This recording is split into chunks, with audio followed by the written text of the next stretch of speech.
एक बार भगवान विष्णु जी शेषनाग पर बैठे बैठे बोर हो गए और उन्होंने धरती पर घूमने का विचार मन में किया। वैसे भी कई साल बीत गए थे धरती पर आए और वह अपनी यात्रा की तैयारी में लग गए। स्वामी को तैयार होता देखकर लक्ष्मी माँ ने पूछा, आज सुबह सुबह कहाँ जाने की तैयारी हो रही है? विष्णु जी ने कहा, है लक्ष्मी, मैं धरती लोक पर घूमने जा रहा हूँ। तो कुछ सोचकर लक्ष्मी माँ ने कहा, हे देव, क्या मैं भी आपके साथ चल सकती हूँ? भगवान विष्णु ने 2 पल सोचा, फिर कहा, एक शर्त पर तुम मेरे साथ चल सकती हो। तुम धरती पर पहुंचकर उत्तर दिशा की ओर बिल्कुल मत देखना। इसके साथ ही माता लक्ष्मी ने हाँ कह के अपनी मनवा ली। और सुबह सुबह माँ लक्ष्मी और भगवान विष्णु धरती पर पहुंच गए। अभी सूर्य देवता निकल रहे थे। रात बरसात होकर हटी थी। चारों ओर हरियाली ही हरियाली थी। उस समय चारों ओर बहुत शांति थी और धरती बहुत ही सुंदर दिख रही थी। और माँ लक्ष्मी मंत्र मुग्ध होकर धरती को देख रही थी और भूल गई कि पति को क्या वचन देकर आई है। और चारों ओर देखती हुई कब उत्तर दिशा की ओर देखने लगी पता ही नहीं। उत्तर दिशा में माँ लक्ष्मी को एक बहुत ही सुंदर बगीचा नजर आया और उस तरफ से भीनी भीनी खुशबू आ रही थी और बहुत ही सुंदर सुंदर फूल खिले थे। यह एक फूलों का खेत था और माँ लक्ष्मी बिना सोचे समझे उस खेत में गई और एक सुंदर सा फूल तोड़ लाई। लेकिन यह क्या, जब माँ लक्ष्मी भगवान विष्णु के पास वापस आई तो भगवान विष्णु की आंखों में आंसू थे। और भगवान विष्णु ने माँ लक्ष्मी को कहा कि कभी भी किसी से बिना पूछे उसका कुछ भी नहीं लेना चाहिए और साथ ही अपना वचन भी याद दिलाया। माँ लक्ष्मी को अपनी भूल का पता चला तो उन्होंने भगवान विष्णु से इस भूल की माफी मांगी। तो भगवान विष्णु ने कहा कि जो तुमने जो भूल की है उसकी सजा तो तुम्हें जरूर मिलेगी।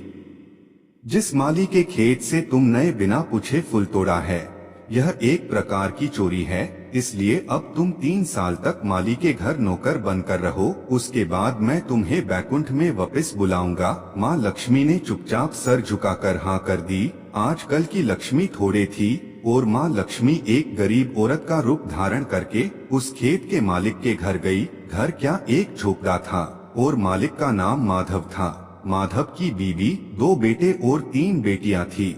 सभी उस छोटे से खेत में काम करके किसी तरह से गुजारा करते थे।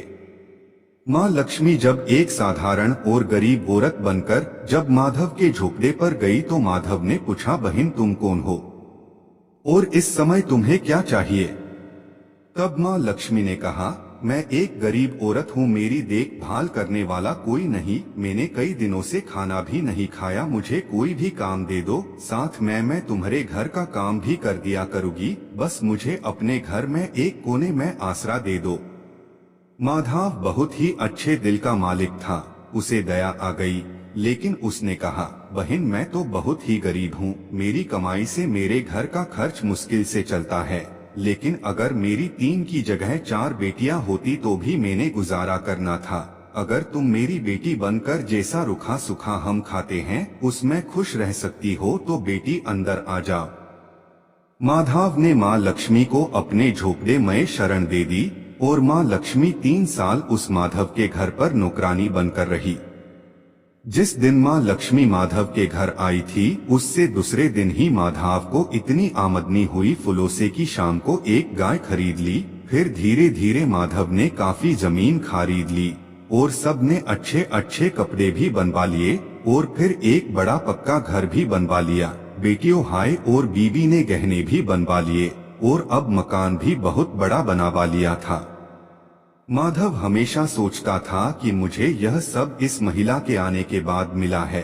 इस बेटी के रूप में मेरी किस्मत आ गई है मेरी। और अब 2 से 5 साल बीत गए थे, लेकिन माँ लक्ष्मी अब भी घर में और खेत में काम करती थी। एक दिन माधव जब अपने खेतों से काम खत्म करके घर आया तो उसने अपने घर के सामने द्वार पर एक देवी स्वरूप गहनों से लदी एक औरत को देखा।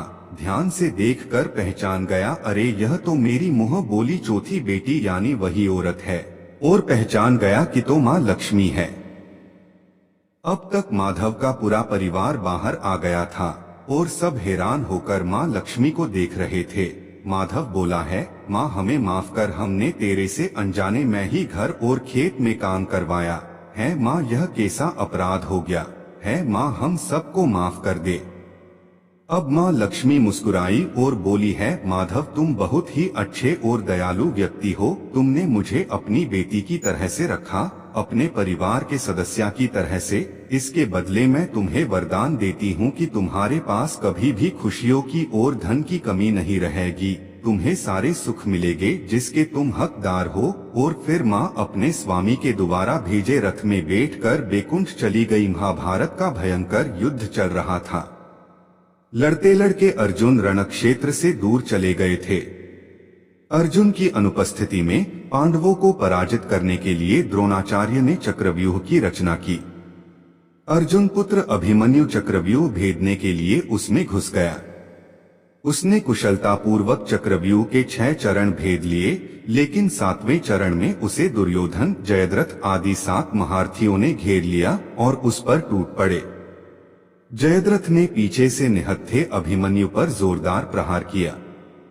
वह वार इतना तीव्र था कि अभिमन्यु उसे सहन नहीं कर सका और वीरगति को प्राप्त हो गया। अभिमन्यु की मृत्यु का समाचार सुनकर अर्जुन क्रोध से पागल हो उठा। उसने प्रतिज्ञा की कि यदि अगले दिन सूर्यास्त से पहले उसने जयद्रथ का वध नहीं किया तो वह आत्मदाह कर लेगा। जयद्रथ भयभीत होकर दुर्योधन के पास पहुंचा और अर्जुन की प्रतिज्ञा के बारे में बताया। का भगवन करने लगा, बोला चिंता। दुर्योधन उसका भय दूर करते हुए बोला, चिंता मत करो मित्र, मैं और सारी कौरव सेना तुम्हारी रक्षा करेंगे। अर्जुन कल तुम तक नहीं पहुंच पाएगा, उसे आत्मदाह करना पड़ेगा। अगले दिन युद्ध शुरू हुआ। अर्जुन की आंखें जयद्रथ को ढूंढ रही थीं, किंतु वह कहीं नहीं मिला। दिन बीतने लगा।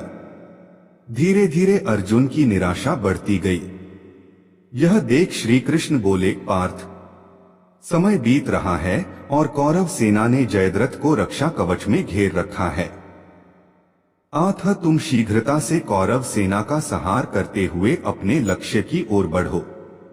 यह सुनकर अर्जुन का उत्साह बढ़ा और वह जोश से लड़ने लगे, लेकिन जयद्रथ तक पहुंचना मुश्किल था। संध्या होने वाली थी। तब श्री कृष्ण ने अपनी माया फैला दी। इसके फलस्वरूप सूर्य बादलों में छिप गया और संध्या का भ्रम उत्पन्न हो गया। संध्या हो गई है और अब अर्जुन को प्रतिज्ञावश आत्मदाह करना होगा। यह सोचकर जयद्रथ और दुर्योधन खुशी से उछल पड़े। अर्जुन को आत्मदाह करते देखने के लिए जयद्रथ कौरव सेना के आगे आकर अट्टहास करने लगा। जयद्रथ को देखकर श्री कृष्ण बोले, पार्थ तुम्हारा शत्रु तुम्हारे सामने खड़ा है, उठाओ अपना गांडीव और वध कर दो इसका। वह देखो अभी सूर्यास्त नहीं हुआ है। यह कहकर उन्होंने अपनी माया समेट ली। देखते ही देखते सूर्य बादलों से निकल आया। सबकी दृष्टि आसमान की ओर उठ गई। सूर्य अभी भी चमक रहा था। यह देख जयद्रथ और दुर्योधन के पैरों तले जमीन खिसक गई। जयद्रथ भागने को हुआ, लेकिन तब तक अर्जुन ने अपना गांडीव उठा लिया था।